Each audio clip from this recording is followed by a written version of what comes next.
Hi everyone, my name is Marley Mehring and my partner for this project is Hannah Anderson. Today we're going to be comparing the brands Disney Plus and Netflix, which are both online media streaming platform services.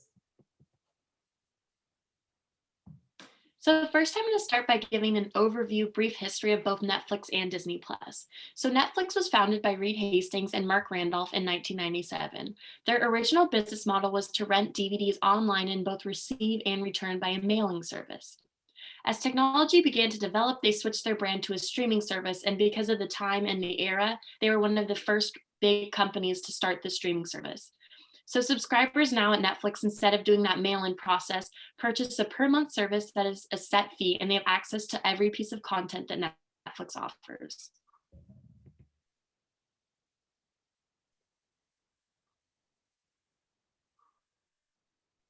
And then now, just for a brief, is a multi-billion-dollar corporation, but they did specify and create their own streaming service. So Disney was founded by Walt Disney in 1923. This company started from animations and creations that appealed as forms of entertainment to both adults and children.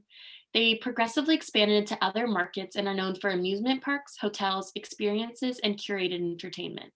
Throughout the years, they have established themselves as a billion-dollar company and continue to progress in various industries. In 2018, Bob Iger, the CEO, announced the brand's plan to create a streaming platform with Disney content. They then pulled their content off of major platforms such as Netflix and Hulu and started their own streaming service only offering their content.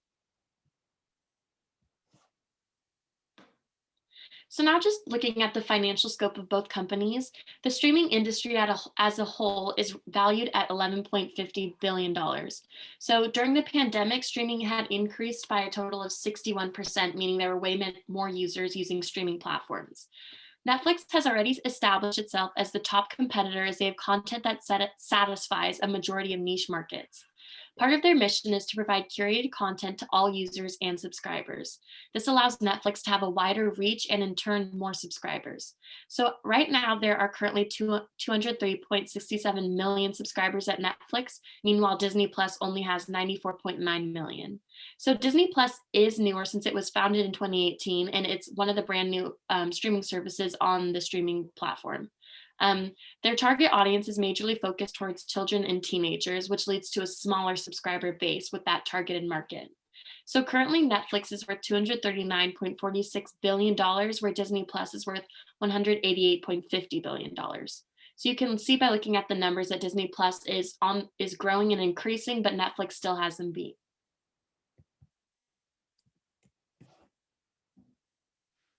So next, just looking at some of the brand players. Huge brand players in the streaming industry are Netflix, Hulu, Amazon Prime, Disney Plus, and HBO Now. So competition has caused many platforms to pull content off each other's platform and add them and adds to the overall amount of streaming services that are offered. For example, Peacock, which is a smaller streaming service, just pulled The Office off of Netflix and created a new platform that only has their content. The chairman of Netflix has mentioned that Disney Plus is their biggest competitor right now. Most streaming industries are unable to hit 60 million subscribers in 1 year. However, Disney was able to reach 73.7 million subscribers in 1 year of it being established. So currently, Netflix is still ranked at #1 as the top competitor in the streaming service industry on Forbes, Bloomberg, and a majority of other business websites.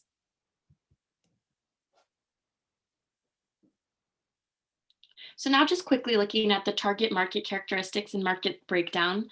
The target audience for Netflix is people ages 18 to 44. Netflix strives to be affordable and provides content everyone can enjoy. The variety of shows and movies on Netflix appeal to children, teenagers, and adults. They specialize in niche content for all groups of people and keep up with movements and trends. This allows them to have categories such as LGBTQ plus films, films by Black directors, Latinx films, and many more. Disney Plus specializes in content for all age groups as they pride themselves on being able to make adults feel like little kids again. Disney still reaches that 18 to 44 age group, but they specialize on targeting families and provide strictly family-friendly content. Both brands are international, so individuals in all countries can access both platforms. Disney Plus and Netflix target families, as there is an option on both platforms where you can add users and each family member will have their own page. So, as far as the atmospherics go of both brands, when you open the website, they both have a very similar layout and atmospheric presence. They're both seemingly to emulate a movie theater kind of experience. Netflix, with its classic red and black colors, is a very classic cinema experience. And Disney Plus is similar with its dark blue and black, which is very emulative of a movie theater when you walk into it. So, they're trying to make it an event for people who watch these films. It's not just a platform on YouTube, they're watching an event, they're watching a film. So they both use similar color and organization as well. They both offer organized rows of movies or shows by genre, and also based on what they think you might like based on your previous history. So Disney Plus likely copied this layout from Netflix because Netflix pre-existed Disney by many, many years. And the layout worked really well for them. So Disney Plus likely copied Netflix. So as far as marketing goes, their email marketing is both very strong for both brands. But since Disney Plus is newer, they needed to market way more than Netflix to bring in new users. Netflix has far more users than Disney Plus. So Disney Plus uses their email marketing to promote their bundle packs and partnerships with other brands. Netflix doesn't have partnerships or bundle packs, so they don't need to promote this because they don't have it. And Netflix already has enough existing customers, unlike Disney Plus.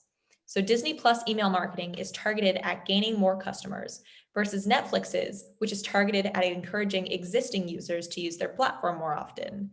Disney Plus has a stronger email marketing because they need it, and Netflix because they want it.